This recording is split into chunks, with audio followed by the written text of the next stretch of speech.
झगड़ने की क्या बात कि जुमे के दिन 2 अजान होना चाहिए या 1 अजान होना चाहिए। अरे इसमें झगड़ने की क्या बात है मेरे भाइयों।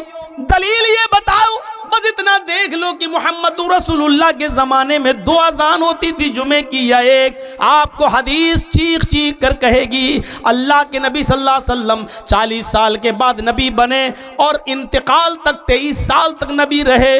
आपके ज़माने में जुमे की 1 ही अजान हुआ करती थी। हज़रत अबू बकर का ज़माना आया, उनके ज़माने में भी 2 साल तक 1 ही अजान होती थी।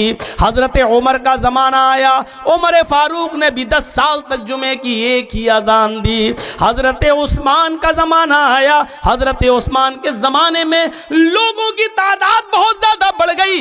माइक नहीं था, मोबाइल नहीं थे, घड़ियां नहीं थी, इसलिए लोगों को बाजार में पता नहीं चलता था कि जुमे का वक्त कब हो रहा है। तो हज़रत उस्मान गनी ने जुमे की अजान से पहले 1 अजान मकाम ज़ौरा पर एक बाजार में दिलवाई ताकि लोगों को पता चल जाए कि जुमे का वक्त हो गया है। वो अजान भी मस्जिद में नहीं दी गई बल्कि लोगों के मेन बाजार में दी गई ताकि बाजार में मार्केट में जिनकी दुकानें हैं उनको पता चल जाए कि अब जुमे की नमाज का वक्त करीब है, अपनी दुकानें बंद कर दें और मस्जिद के अंदर जाएं। मेरे भाइयों, हजरत उस्मान ने जरूरत के तहत एक अजान दिलवाई, लेकिन इसलिए कि मोबाइल नहीं, घड़ियां नहीं, माइक नहीं, कोई चीज नहीं थी, इसलिए जरूरत थी तो दिलवाई और वो भी बाजार में दिलवाई।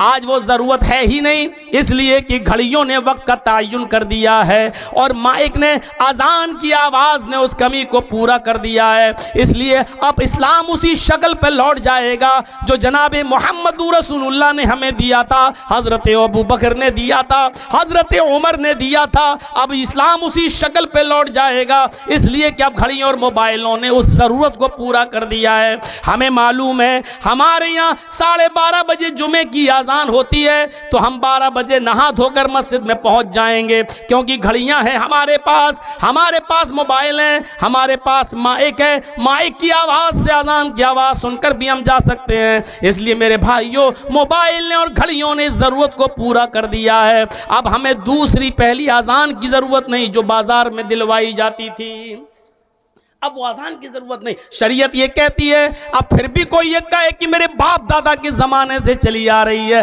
तो मेरे भाइयों शरीयत वो है जो फातिमा के बाप ने राइज की है, शरीयत वो नहीं है जो हमारे बाप राइज कर रहे हैं। हमारे बाप दादा की राइज करदा शरीयत नहीं चलेगी, शरीयत वही चलेगी जो फातिमा के बाप ने हमें और आपको दी है। मेरे भाइयों, हजरत उमर से गलती है, अम्मार से गलती, जरा सोचिए तो सही कैसी बड़ी गलती, लेकिन गलती कुरान और हदीस की दलील आ जाने